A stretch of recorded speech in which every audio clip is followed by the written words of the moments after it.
Greetings dear friends, Dragon here once again. If it's your first time stumbling onto the channel, then do please consider clicking that red button and subscribing. It will be a huge help.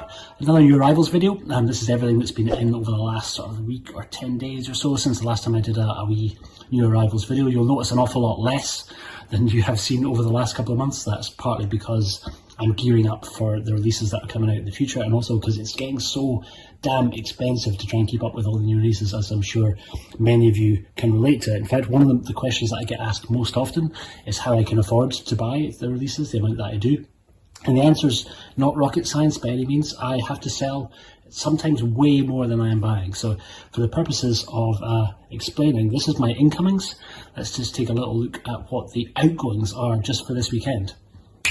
Okay, so the pile on the left is the new arrivals. The pile on the right is everything that I have sold largely to pay for the new arrivals. And this is just a drop in the ocean of the amount of stuff that I have up for sale, the amount of stuff that I'm kind of clearing out to kind of make room for the new sets. And also because I really want to do all the double dip comparisons. So I'm going to make sure that I'm doing comparisons between the Eureka and the 88 Police Story. Going to look at the various different versions between Vinegar Syndrome and 88 Films. So I'm going to be doing the Iceman Cometh, going to be doing Right and Wrongs.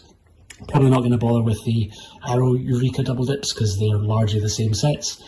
But yeah, I have to basically make some extra cash, and this is the easiest way for me to do it. And lastly, just while we're on the subject, if we take a little look at my for sale pile, you can see all the stuff that I still have up listed and for sale. So yeah, that's the easy answer, how I can afford to buy the amount of stuff as I do, because I sell even more stuff than I show you guys. So often, a lot of times it comes in, if I'm lucky I get a chance to review it, but a lot of times it ends up going just once I've had a chance to check it through and decide if it's one that I want to keep long term. So yeah, back to the new arrivals. Okay, so starting at the back, let's take a little look at this first, the one poster, because it's a bit of an awkward one to frame. Favourite Kung Fu comedies. I don't often buy that many original posters. They can get very pricey very fast, but often if they're not in the best of condition, you can get a really good deal, as was the case with this. Gargoyle Spiritual Boxer Part 2, aka the Shadow Boxing. Again, very tricky to frame. Hopefully you can see that. Pretty cheap all in all. Into the box of discs, and first up is one that will be no surprise to anybody who's a regular viewer of the channel. This one I've already teased out. These were not purchased. This is the review discs for Arrow Shot Scope Volume 2 box set, which I'm working my way through just now. Keep an eye out for the first disc that I'll be putting up the review for hopefully later this week, which will be disc 1, the 36 Chamber of Shaolin. I'll go through all the extras, all that sort of good stuff. Very much looking forward to diving into these as I did with Volume 1, but I will still be buying Volume 2 again, which links into why I'm having to sell so much stuff, because Volume 2 is a pricey set, but from what I've seen on the review disc so far, absolutely well worth every penny. Looks like it's going to be even better than Volume 1.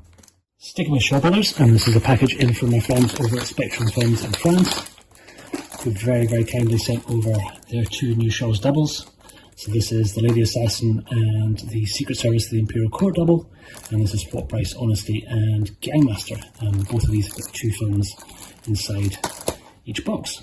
I'm so very excited to kind of get a chance to check these through. No English subs on these, these are in Chinese language with French subs only, which I know would put a huge amount of people off, but I'm just stoked to kind of see rarer Shaw's movies getting a debut on Blu-ray with such really glorious cover art. I really love that they're using the original posters. Very cool.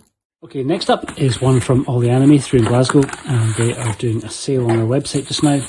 A few bits and pieces in it, but this is one that caught my eye. This is their steelbook of Promere, made by the same creative team behind Kill la Kill, which I was a huge fan of. Very different animation style, but pretty interesting.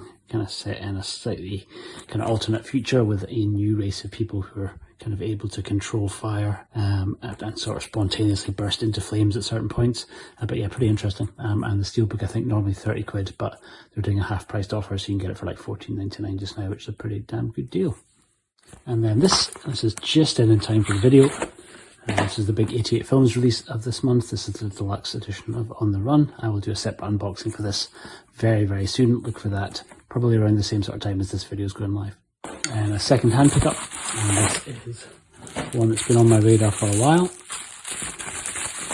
and it is the plain archive version of I Saw the Devil, incredible Kim Ji-woon film from Korea starring Lee Byung-hun.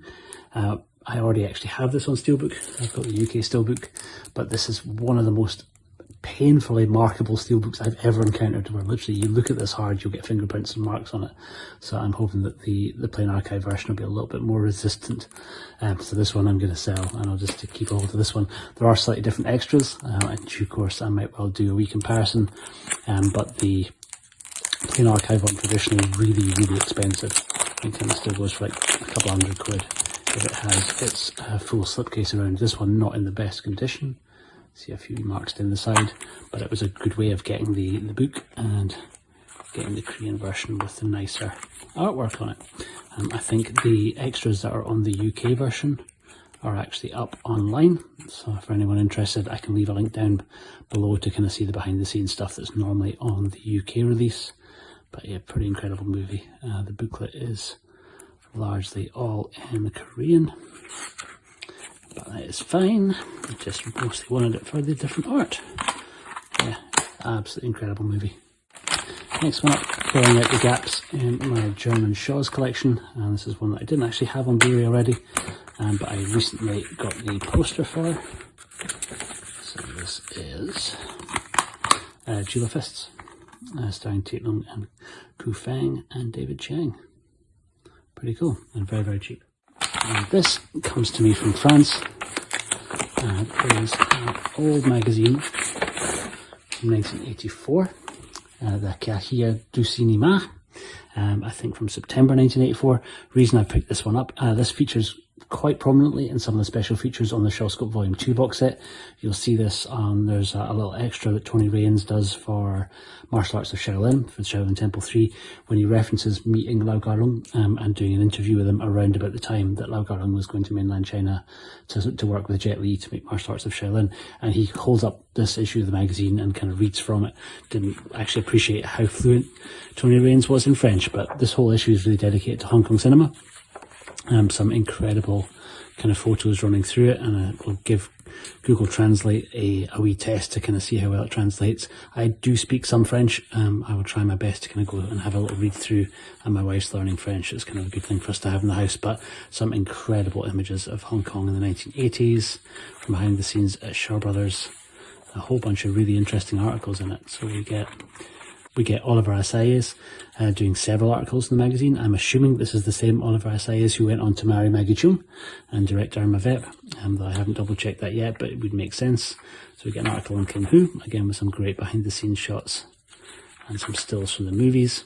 Beginning of the article about Lau Garung, which Tony Raines mentioned. So we get a little feature on Lau Garung. Article dedicated to Shaolin movies, again more stills from 36 Chamber films.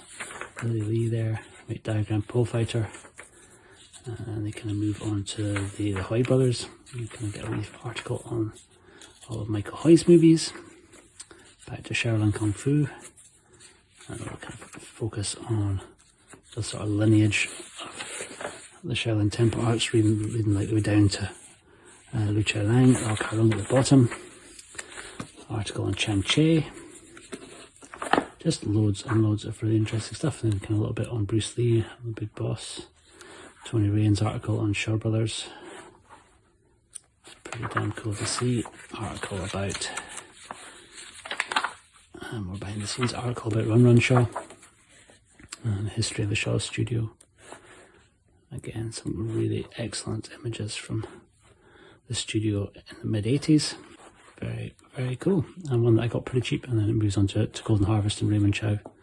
A whole bunch of stuff on Bruce Lee and Carl Macca there. It's just a really nice overview of Hong Kong cinema in the 80s with a bunch of really interesting little kind of stills.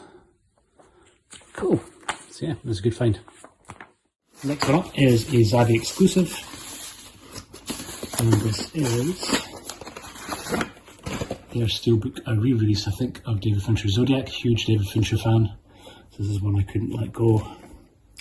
A film that I already have multiple times already, so this is me double dipping when there's really no need to double dip, but I really like the quite minimal artwork and the fact that it doesn't have a BBFC certificate on that, it's just a little sticker.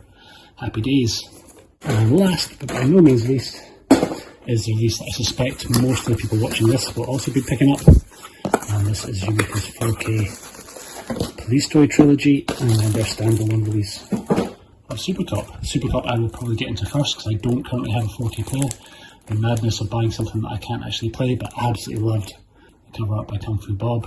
And to anybody else who's got it and is wondering, there has been a printing error with these. The J card is way too long and kind of printed off centre, that's why the text structure in the bottom, but it is a separate removable J card, so it doesn't mess up the integrity of the box. And there's also no individual covers by Kung Fu Bob, sadly, which I think they had originally hoped to do. But still pretty excited to check out the book, which is about all I can check out for just now. Hopefully I will get a 4K player at some stage, but certainly I will be diving into the standalone Blu-ray release of Super Cup, and in due course we'll be doing an A/B comparison between this and the 88 Films version when it comes out in December. And so that's pretty much it. That's the last of my new arrivals. I am just about to kick off a Patreon and a YouTube membership program for the channel. Enough people have asked me about Patreon that I feel the time is right. I'm just trying to work out the different tiers and kind of on my way to making the first batch of exclusive content for the slightly higher tiers. Don't worry if this isn't something you can afford to do, no pressure. There's still going to be just as much content going up into the regular channel, but for those that are able to kind of help me out a little bit, I'm hoping to do bigger and better things for the channel. Ultimately, eventually working towards getting an external 4K drive so I can actually start doing screen grabs, so I can start doing proper comparisons with actually giving you more visual information, all that sort of good stuff, along with giveaways and commentary tracks. Commentary tracks is probably the first thing that I'm trying to dive into as exclusive content. Thank you very, very much for watching this. Like I say, do please subscribe if you don't already to the channel. Let me know what you've all been getting this month. Let me know how often you guys have to sell stuff through, or if you're more in the hoarding camp where you can't bear to let things go once you've got them. We can have a conversation about it down in the comments below. But thank you very much for watching this. I've been the Fanatical Dragon. I'll see you on the next one. Take care.